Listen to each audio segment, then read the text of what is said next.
नमस्कार. एमसन न्यूज चॅनलमध्ये आपल्या सगळ्यांचं स्वागत आहे.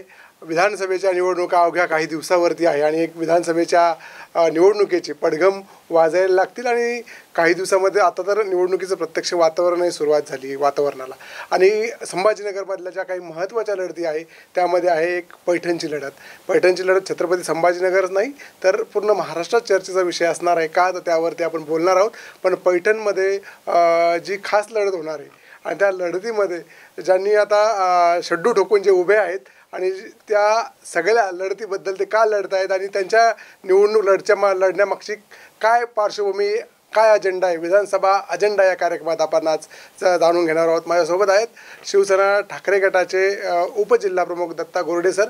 दत्ता गोरडे एक नाव पैठण किंवा संभाजीनगरला नवीन नाही आहे आणि त्यांनी एक मोठा संघर्ष उभा केला आणि मोठ्या जिद्दीनं पैठणची निवडणूक ते लढत आहेत. सगळ्यात अगोदर सर, पैठणच्या विधानसभेच्या रिंगणात उतरावं आणि निवडणूक लढावी असं तुम्हाला का वाटतं? पहिल्यांदा काय भूमिका?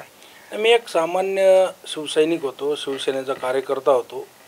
पैठण नगर परिषदेमधून माझ्या राजकीय जीवनाला सुरुवात झाली आणि मी राजकीय जीवनामध्ये माझा प्रवास होत असताना मी नगराध्यक्ष राहिलो आणि मी माजी नगराध्यक्ष झाल्यानंतर मी एक पक्षामध्ये नगरसेवक म्हणजे पक्षाचा एक शिवसेना पक्षाचा एक नगरसेवक होतो आणि तत्कालीन आमचे त्या काळचे शिवसेनेचे आमदार संदीपान भुमरे हे आमचे नेते होते आणि आम्ही त्यांना नेते मानत होतो. परंतु अचानकपणे त्यांना कुठेतरी वाटत होतं की पुढच्या काळामध्ये मुलांच्या उमेदवारीऐवजी दत्ता गोरडे हे जरा जास्तच नाव या विधानसभेमध्ये घेतलं जात आहे आणि हे पुढं उमेदवारीचे दावेदार होतील अशा उद्देशाने त्यांनी मी महाबळेश्वर माझं त्या दिवशी डेस्टिनेशन होतं आणि त्या दिवशी शिवसेना पक्षातून माझी हकालपट्टी झाली. म्हणजे कुठलंही कारण नसताना त्यावेळेस माझ्यावर अन्याय झाला, माझी पक्षातून हकालपट्टी झाली. आदरणीय उद्धव साहेबांनी सुद्धा त्याच हकालपट्टी त्या काळात माझी तत्कालीन आमदारामुळं झाली होती. त्यामुळं मला परत एकदा शिवसेनेमध्ये प्रवेश देत असताना उद्धव साहेबांनी स्वतः उल्लेख केला की हे जे गद्दार आमदार आपल्याला गद्दारी ज्यांनी केली यांच्या नेतृत्वामुळे तुमची हकालपट्टी झाली होती. तुम्ही मूळचे शिवसैनिक आहात आणि तुम्हाला शिवसेना पक्षामध्ये प्रवेश देण्यासाठी मला कुठलीही हरकत नाही. तुमचं कामही चांगलं आहे. तुम्ही मागील विधानसभा जरी राष्ट्रवादी करून लढले असला तरी मोठी लढत तुम्ही या ठिकाणी दिलेली आहे. त्यामुळं तुम्हाला या ठिकाणी सन्मानाने आम्ही पक्षामध्ये प्रवेश देत आहोत. आणि मी माझ्या मूळ पक्षात आलो तेव्हापासून मला खूप मोठं एक समाधान आहे की मी शिवसैनिकच पूर्वीपासून होतो आणि आज शिवसेना पक्षामध्येच मला जर या विधानसभेची संधी मिळाली तर यापेक्षा मोठा आनंद मला जीवनात कुठला असणार नाही. आता जर ही निवडणुका लागत आहेत, तुम्ही प्रबळ दावेदार आहात उद्धव बाळासाहेब ठाकरे गटाकडनं, शिवसेनेकडनं, पण तुमच्या विरोधात जे असणार आहेत जे विद्यमान आमदार आहेत किंवा आता ते खासदार म्हणून निवडून आलेत, पालकमंत्री होते संभाजीनगर जिल्ह्याचे, ते कायम त्यांच्या भाषणात किंवा सगळीकडे खूप दावे करतात का मी 1000 कोटीचं काम केलं आहे, त्यात पैठणचाही खूप विकास मी केला आहे आणि त्यामुळं मी माझ्या काळात जेवढा पैठणचा विकास झाला तो कधी झाला नाही. आणि त्यांनी अनेक वेळेस त्यांच्या पत्रकार परिषदा किंवा सभांमधनं सांगतात आणि त्यांचा मुलगा आता एक विरोधक म्हणून स्ट्रॉंग तुमच्या पुढे उभा असेल, एक मोठी लढत असेल. पण जर भुमरेंनी इतकं काम केलंय, त्यांचा दावा जर असा आहे तर त्या सगळ्याकडे तुम्ही कसं बघता? तालुक्याचा इतका विकास झाला? हे बघा, पालकमंत्री भुमरे होते या महाराष्ट्रामध्ये 2014 ते आज 2024 पर्यंत ते सत्तेत होते. मग ते शिवसेना भाजपची 2014 ते 2019ची सत्ता असेल, 2019 पासून तर ते मंत्री आहेतच. 2 वर्ष ते पालकमंत्री होते. परंतु पैठणचा काय विकास झाला एकदा त्यांनी थोडंसं असं समोरासमोर येऊन सांगितलं पाहिजे. आता त्यांच्या व्यासपीठावरून भाषण करताना ते काहीही सांगतील.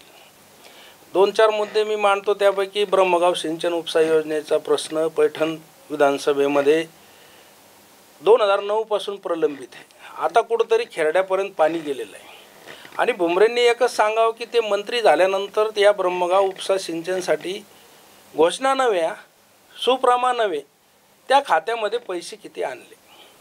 संत ज्ञानेश्वर उद्यानाचे 350 कोटीचं प्रपोजल गेल्या 5 वर्षापासून पूर्ण महाराष्ट्र ऐकतो, कारण महाराष्ट्रात मोठं संत ज्ञानेश्वर उद्यान आहे. पैठणचे तर लोक कंटाळले ते बघून बघून घोषणा ऐकून. असे अनेक विषय. त्यांनी विकास काय केला? त्यांनी त्यांचे वाईनशॉप आणले, त्यांच्या घरादाराचा विकास केला. हा विकास त्यांनी केला निश्चितपणे. परंतु मतदार राजांच्या विकासाच्या बाबतीमध्ये ते निष्क्रिय ठरलेले. माझा एक त्यांच्यावर कायम आरोप असतो की तुम्ही रोजगार हमी मंत्री होतात, फलोत्पादन मंत्री होतात, 5 वर्ष होतात. ज्या मतदारांनी तुम्हाला 30-30 वर्ष निवडून दिलं, त्या मतदार राजांना तुम्ही मंत्री असताना जर सिंचन विहिरीला 30,000 रुपये फाईल मागं लागतात, तर तुमच्या मंत्रिपदाचा काय फायदा? मग तुम्ही मंत्री तर त्यांचे वर्क ऑर्डर घरपोच गेली पाहिजे, त्यांच्या सिंचन विहिरीचे मास्टर घरपोच भरले गेले पाहिजे. महाराष्ट्रात तुम्हाला काय खायचं काय नाही खायचं हा तुमचा प्रश्न आहे, पण ज्या जनतेने 30-30 वर्ष निवडून दिलं, मग त्यांना मोहगणी जर घ्यायची असेल तर 10,000 रुपये लागतात, सिंचन विहीर घ्यायची असेल तर 30,000 रुपये लागतात, घरकुल घ्यायचं असेल तर 20,000 रुपये लागतात. मग पैसे कशाला लागले पाहिजे? तुम्ही त्या खात्याचे मंत्री आहे, महाराष्ट्राचे राजे आहे तुम्ही त्या खात्याचे. आणि मग तुमच्या मतदार राजांनी ज्या तुम्हाला 30-30 वर्ष निवडून दिलं त्या मतदारसंघात ही जर अवस्था असेल तर त्याला विकास नाही म्हणत. आणि विहिरी तुम्ही एकट्यानेच थोडी दिल्या, प्रत्येक मतदारसंघात विहिरी आहे.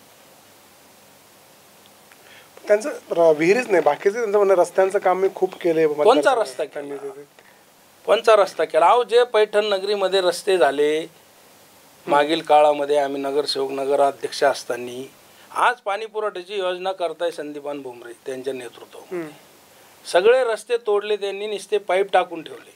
आजही फिल्टर प्लॅन्टचा ड्रॉइंग तयार नाही आहे. म्हणजे नकाशा फिल्टर प्लॅन्टचाच नाही, तुम्ही पूर्ण शहर खोदून ठेवलं आमचं पैठण शहर. पैठण शहरामध्ये ऐतिहासिक नगरी आहे, पर्यटन स्थळ आहे, संतांची भूमी आहे. त्या नगरीमध्ये आज कचरा किती प्रमाणात आहे. महाराष्ट्र म्हणतो, मी नाही म्हणत, महाराष्ट्रातला कुठलाही राजकीय, एकदा देवेंद्र फडणवीस साहेब हेलिकॉप्टरनी पैठणला आले, मी नगराध्यक्ष होतो. ते मला म्हणे, यार दत्ता, या शहरामध्ये कचरा आहे का काय? त्याच्यानंतर आम्ही त्याच्यावर काम केलं, कचऱ्याचे प्लॅन्ट केले, ते प्लॅन्ट चालू केले. पण ह्या मधल्या काळामध्ये यांचे सरकार आल्यानंतर यांनी काहीच केलं नाही, त्या डेव्हलपमेंटच नाही. आजही तुम्ही पैठण शहरामध्ये फिरा, सगळी कचऱ्याचं साम्राज्य. नाथसागर डोक्यावर आहे आमच्या पैठणच्या. पूर्वी 2 वेळेस पाणी यायचं नागरिकाला, आता 8-8 दिवस पाण्यासाठी भटकंती करावं लागते पैठणच्या नागरिकाला. जार मागावं लागते ते फिल्टर प्लॅन्टवरून. इतकी भयानक अवस्था आहे पैठण नगरीची. आणि पैठण विधानसभेमध्ये जी मातोश्री पानंद रस्ता योजना आदरणीय उद्धवजी साहेब ठाकरे मुख्यमंत्री असताना आणली होती. त्या योजनेचे हे रोजगार हमी मंत्री असल्यामुळं हे त्या योजनेचे मंत्री होते. मातोश्री पानंद रस्त्याचे 1,000 रस्ते आमच्या पैठण विधानसभेमध्ये मंजूर हे वर्क ऑर्डर झालेले आहे. 2-2, 3-3 वर्ष झाले. त्यापैकी त्यांनी सांगावं किती रस्ते पूर्ण झाले. 10 रस्ते माझ्या माहितीप्रमाणे पूर्ण झालेले आहे, 990 रस्ते अपूर्ण आहेत. मग कोणचा विकास केला तुम्ही? म्हणजे अशा अनेक गोष्टी आहेत त्यांच्यावर विकास. तुम्हाला वाटतं की इतके दिवस पालकमंत्री किंवा इतकं सत्तेत असूनही पैठणचे बरेच प्रश्न अनुत्तरित आहे आणि ते कायम आहे? खूप प्रश्न अनुत्तरित आहे. पैठणमध्ये अनेक महिलांवर अत्याचार झाले. यांचे कार्यकर्ते असतील, यांचे PA असतील, यांचे चिरंजीव असतील, यांनी पोलीस प्रशासनावर दबाव टाकून साधे गुन्हेसुद्धा दाखल त्यात होऊ दिले नाही. मग ABRची परिस्थिती नाही तर कोणची परिस्थिती आहे? दहशत आहे. दहशत म्हणजे त्यांनी मतदारांवर एवढं बर्डन आहे. मी ज्या गावात माझी शेती आहे त्या गावात एका 7 वर्षाच्या मुलीवर अत्याचार झाला. पोलीस स्टेशनला फोन केल्यानंतर तो आरोपी पोलीस स्टेशनला हजर झाला. संध्याकाळपर्यंत तो आरोपी तिथं होता. यांचे PA तिथं जाऊन बसल्यानं तो गुन्हा दाखल होऊ दिला नाही त्यांनी. म्हणजे एवढी भयानक परिस्थिती पैठण विधानसभेमध्ये सध्या. सर, अंतर्गत पुढचा जो प्रश्न आहे, तुम्ही उद्धव ठाकरे गटाकडनं आता लढताय, शिवसेनेकडनं लढतायत. शिवसेनेचा आत्ता परवा सचिन घायाळांचा पक्षप्रवेश झाला आहे किंवा मनोज पेरे पण लढतील. जर तिकिटाचा जो विषय आहे, सगळीकडे जर सगळ्यांना असतं की सगळ्याच तालुक्यांमध्ये सगळीकडे असतं, तर तुमच्याकडे पण जर तुम्हाला तिकीट मिळेल का? आणि जर तिकीट मिळाले नाही तर तुमचा काही B असा प्लॅन आहे का की तुम्ही कायम शिवसेनेसोबतच काम करणार किंवा परत निवडणूक लढवण्याबद्दल जर तसं अदाकदाचित झालं तर? नाही, हे बघा, मी ज्यावेळेस ठरवलं होतं 2018मध्ये माझी हकालपट्टी झाल्यानंतर, त्यावेळेस मी एक घोषणा केली होती. जे संदीपान भुमरे यांनी माझी हकालपट्टी पक्षातून केली, मी त्यांच्या विरुद्ध विधानसभा लढणार. मला अनेक लोकांना प्रश्न पडायचा, हा कसा लढणार? मी लढलो. आणि लढून मी लढलो नाही तर भुमरेंना 10 दिवसामध्ये, मला 10 दिवस मिळाले होते, त्यांना मी घाम फोडला होता आणि अवघ्या 12-13 हजार मताधिक्याने माझा या ठिकाणी पराभव झाला होता. आणि मी नौखा उमेदवार असताना मला त्यावेळेस 70,000 मतदार राजांनी या ठिकाणी मतदान केलं होतं. त्यानंतर मतदारसंघ पिंजून काढण्याचं काम मी केलं. मला अनेक फोन यायला लागले मी पराभूत झाल्यानंतर. काही कार्यकर्ते रडायला लागले. ते म्हणे भाऊ तुम्हाला भेटायला यायचं. मी त्यांना सांगितलं की आता तुम्ही भेटायला येऊ नका, माझं कर्तव्य आहे, तुम्ही माझ्यासाठी जीवाचं रान केलं, मी तुमच्या गावागावात येऊन तुमचा आभार दौरा करणार आहे. आणि मी आभार दौऱ्याच्या माध्यमापासून तर आज तगायत या मतदारसंघामध्ये फिरतोय. त्यामुळं मला विश्वास आहे की जसं मागील वेळेस राष्ट्रवादी काँग्रेसचा माझा दुरावापर्यंत संबंध नव्हता, तरीसुद्धा आदरणीय अजितदादा पवार साहेब यांनी मला बोलावून घेऊन उमेदवारी त्या ठिकाणी दिली होती. तसं तर मी हा शिवसैनिकच आहे. 15 वर्ष मी मागील शिवसेनेत मी काय काम केलेलं हे आदरणीय उद्धव साहेबांना माहिती आहे, आदरणीय विरोधी पक्षनेते अंबादासजी दानवे साहेब यांना माहिती आहे, खरे साहेब यांना माहिती आहे. आणि मी त्यावेळेस शिवसेनेत प्रवेश केला आणि शिवसेनेमध्ये फूट पडल्यानंतर जी अवस्था पैठण विधानसभेमध्ये पक्षाची झाली होती, त्यानंतर आता जे काही लोक आमच्याकडे जे इच्छुक उमेदवार आहे, काहींचं पैशाच्या बलबूत्यावर ते या ठिकाणी उमेदवारी मागताय, काही लोक एकनिष्ठ म्हणून उमेदवारी मागताय. ओके. पण मी उमेदवारी मागतोय की मी हा मूळचा शिवसैनिक आहे. मला शिवसेनेने पक्षाने तत्कालीन नेतृत्वाच्या म्हणण्यानुसार अकालपट्टी केली होती. आजही मी शिवसेना म्हणूनच लढायला या ठिकाणी इच्छुक आहे आणि निस्ता शिवसेना किंवा महाविकास आघाडीची लाट आहे म्हणून लढायला इच्छुक नाही आहे. तर 5 वर्ष या मतदारसंघामध्ये मी जे काम केलं, मी आज जवळपास 351 बूथवर 7020 कार्यकर्त्यांची फौज या ठिकाणी निर्माण केली. म्हणजे प्रत्येक बूथला 20 कार्यकर्ते अशी एक फौज निर्माण केलेली आहे. आणि शिवसेना पक्षात प्रवेश केल्यानंतर जी संघटनात्मक बांधणी मोडकळीस आली होती, ती बांधणी करण्यामध्ये मी 100% या ठिकाणी यशस्वी होऊ शकलेलो आहे. प्रत्येक वाड्या वस्त्यावर गटप्रमुख असतील, शाखाप्रमुख असतील, बूथप्रमुख असतील, BLA असतील, बूथचे खालचे सदस्य असतील, हे सगळे जोडण्यामध्ये आपण आजपर्यंत यशस्वी झालेलो आहोत.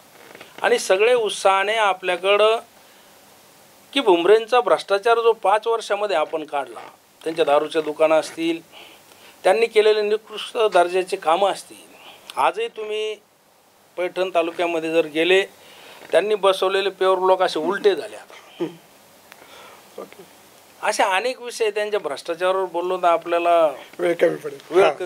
तर पुढचा जो प्रश्न आहे थोडक्यात की सगळ्याच मतदारसंघामध्ये जे महायुती आणि महाविकास आघाडी एक अशी कायम सगळे भिजत घोंगरा असणार आहे सगळ्याच मतदारसंघामध्ये महाराष्ट्र राज्यातल्या. तर महाविकास आघाडीकडनं जर उभाटाकडनं तुम्हाला तिकीट मिळालं तर महाविकास आघाडीचे जे घटक पक्ष आहे त्याबद्दल जे आहे की काँग्रेस आणि राष्ट्रवादी शरद पवार जे आहे ते तुम्हाला अनुकूल आहे, त्याबद्दल कसं ते महाविकास आघाडीचं जे बघा, महाविकास आघाडीचं गठबंधन हे सगळ्यात मोठं गठबंधन आदरणीय शरदचंद्रजी पवार साहेब यांच्या नेतृत्वात झालेलं आहे. त्या महाविकास आघाडीचं नेतृत्व उद्धव साहेबाकडे आलं, पण याचे पितामह शरदचंद्रजी पवार साहेब. आणि पवार साहेबांनी सरकार स्थापनेपासून तर आजपर्यंत ही महाविकास आघाडी एकदम भक्कमपणे या ठिकाणी महाराष्ट्रात उभारलेली. आता खालच्या स्तरावर जसं जसं आपण खाली येत असतो तसं तसं मग प्रत्येकाचं ग्रामपंचायत वेगवेगळी लढतात, तुमच्या नगरपालिका वेगवेगळ्या लढतात, त्यामुळं खालच्या कार्यकर्त्यामध्ये थोडंफार दुष्ट असतंच. परंतु मोठ्या नेत्यांच्या माध्यमातून महाविकास आघाडी ही एकत्रित कशी राहील याकडे लक्ष दिलं जाणार आहे. आणि राहिला पैठण विधानसभेचा प्रश्न, पैठणला आता जालना लोकसभा ज्यावेळेस काँग्रेस पक्षाकडे होती, तुम्ही त्या काँग्रेस पक्षाचे लोकसभेचे उमेदवार आदरणीय कल्याण काळेसाहेब यांचे भाषणं जर ऐकले असतील तर पैठण विधानसभेमध्ये त्यांनी भाषण करताना प्राधान्यक्रमाने एकच सांगितलेलं आहे की शिवसेना 2009ला आमच्यासोबत नव्हती आणि दत्ताभाऊ गोरडे 2009ला माझ्या विरोधात होते, त्यामुळं माझा त्यावेळेस पराभव झाला. यावेळेस माझ्यासोबत शिवसेना पक्ष पण आहे आणि दत्ताभाऊ गोरडे पण आहे, त्यामुळं माझा विजय निश्चित होणार आहे. त्यामुळं त्यांच्या विजयामध्ये सिंहाचा वाटा पैठण विधानसभा क्षेत्रात हा शिवसेना पक्षाचा आहे. ते काँग्रेसलाही माहिती आहे आणि ते राष्ट्रवादी पक्षाच्या नेत्यांनाही माहिती आहे. आणि ज्यावेळेस प्रचार यंत्रणा आम्ही लोकसभेची राबवली त्यावेळेससुद्धा आम्ही कधी कुठली आडमुठ्ठी भूमिका न घेता काँग्रेस आणि राष्ट्रवादी काँग्रेसचे पदाधिकारी गावात यायच्या अगोदर आम्ही शिवसैनिक त्या ठिकाणी हजर असायचो. म्हणजे एवढा अग्रेसर आम्ही त्या ठिकाणी होतो. त्यामुळं आता आम्हाला उमेदवारी मिळाल्यानंतर किंवा शिवसेनेला जागा सुटेपर्यंत सगळे म्हणणार आहे ही जागा आमची आहे, आमच्याकडं असं आहे, आमच्याकडं तसं आहे. आता प्रत्येकाची बाजू बार्गेनिंग आहे, तो विषय आहे, बार्गेनिंग करणारच आहे. परंतु ही शिवसेनेची जागा जसं मुंबईनंतर संभाजीनगर आणि संभाजीनगर नंतर जर कुठली शिवसेनाचा बालेकिल्ला गड असेल तर तो पैठण विधानसभा. पैठण विधानसभेची उमेदवारी तुम्हाला मिळाली, जनतेने स्वीकारलं, तुम्ही आमदार झालात, तर सगळ्यात पहिला तुमचा काय अजेंडा आहे? कुठले प्रश्न मूलभूत पैठणचे तुम्ही त्याकडे कसं बघता? सगळ्यात महत्त्वाचा पैठणचा सिंचनाचा प्रश्न आहे. मग ती ब्रह्मगाव सिंचन योजना पूर्णत्वासकडे नेण्याचा असेल. दुसरं, आमच्या विधानसभा क्षेत्रामध्ये संभाजीनगर ग्रामीणचे 42 गावं येतात आणि त्या ठिकाणी एक सुकना प्रकल्प आहे. तो सुकना प्रकल्प आजही सगळे प्रकल्प महाराष्ट्रातले भरत आले परंतु तो सुकना प्रकल्पात आजही पाणी नाही आहे. मग त्या सुकना प्रकल्पात नाथसागराचं पाणी कसं जाईल? आणि सुकना प्रकल्प अशा जागेवर आहे का ते संभाजीनगर ग्रामीणचे 42च नव्हे, त्या प्रकल्पामध्ये जर नाथसागराचं पाणी नेलं तर फ्लड पाणी आमच्या पैठण तालुक्यामध्ये सुद्धा 50% गावामध्ये फ्लड पाणी जाईल. त्याला लिफ्टिंगची गरज पडणार नाही असा तो सुकना प्रकल्प आहे. त्यामध्ये पाणी नेऊन पैठण तालुका संपूर्णतः सिंचनाखाली आणण्याचं काम प्रथम प्राधान्याने आमचा या ठिकाणी मानस असेल. दुसरं, पैठणचं जे वृंदावनच्या धर्तीवर झालेलं संत ज्ञानेश्वर उद्यान आहे आणि खरोखर वृंदावनचं जे गार्डन होतं त्यापेक्षाही जबरदस्त गार्डन या ठिकाणी 300 एकर जमीन येते त्या ज्ञानेश्वर उद्यानाची. ते ज्ञानेश्वर उद्यान आम्ही जागतिक लेवलला पोहोचवण्याचं परत एकदा त्याला संजीवनी देण्याचं काम करू.